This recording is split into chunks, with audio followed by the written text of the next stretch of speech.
Cool. Okay, so every child has a dream or a person that they aspire to be when they grow up. For me, it was basketball players like Lisa Leslie, Candace Parker, Maya Moore, and etc. Even though that they are legends, not everybody is born knowing how to play basketball. But starting with just a few basics, you can learn how to play. Like, I'm serious, it's really simple. Being an athlete is basically like really hard, okay? So I'm here to just give you like a miniature amount of training just so you can learn how to play. Basketball is a global sport and a lot of people partake in it around the world. All you need is the basic fundamentals of a minimum of 5 people and the energy to play. Playing a sport is difficult, but you can be any basic player with the knowledge of dribbling, passing, and shooting basic skills. Okay, the first skill you're going to need to know how to do is how to dribble. Dribbling requires only one hand, okay? You can switch between right to left and left to right, but no 2 hands at the same time. When you dribble, you want to make sure that your hand never exceeds, like the ball, never exceeds the waistline. So for me, my waistline is higher than somebody else who's like 5'4". Okay, so that's just one of the main things that you have to remember with dribbling. The more that you practice dribbling, the better you'll get at it and the more complex your handles will become. Now that you learned how to dribble, I got to teach you how to pass, okay? So passing is one of the basketball's most simplest fundamentals, so it just makes no sense. But it's harder to do in game time transition. Now, there's 2 types of things that every basketball player should know. One, you have to know how to chest pass and how to bounce pass. A chest pass is basically when the ball connects from my hands to your hands without hitting the ground.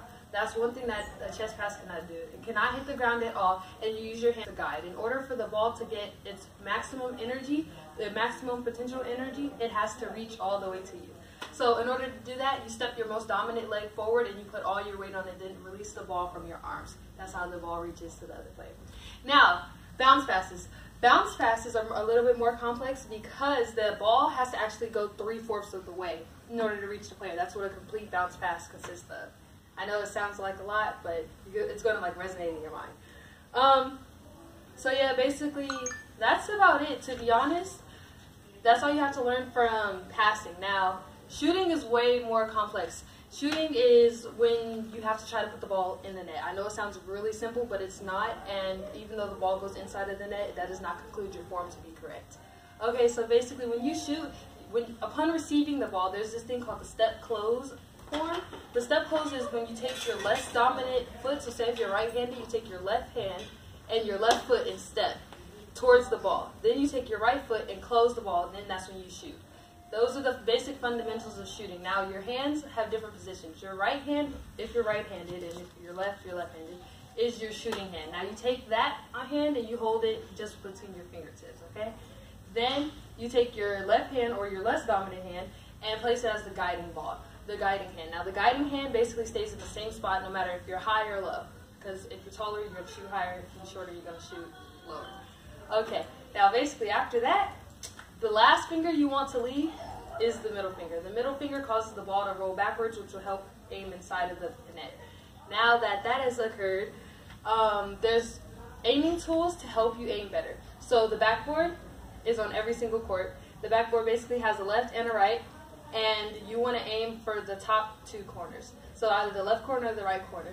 If you're ever shooting from the front or the free throw line, which is at the top of the court, well, sort of in the middle, but at the top of the court, you want to look at the rim. The front of the rim has this point. It's the most blurriest part, and every player should look at it when they're shooting free throws or shooting from the front of the court.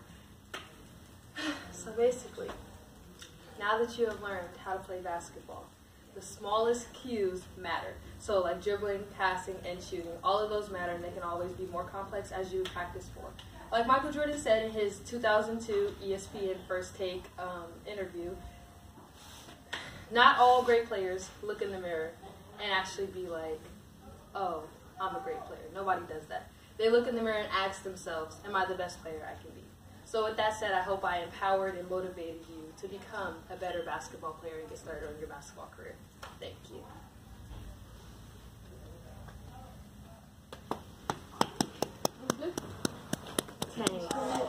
It was 4 minutes.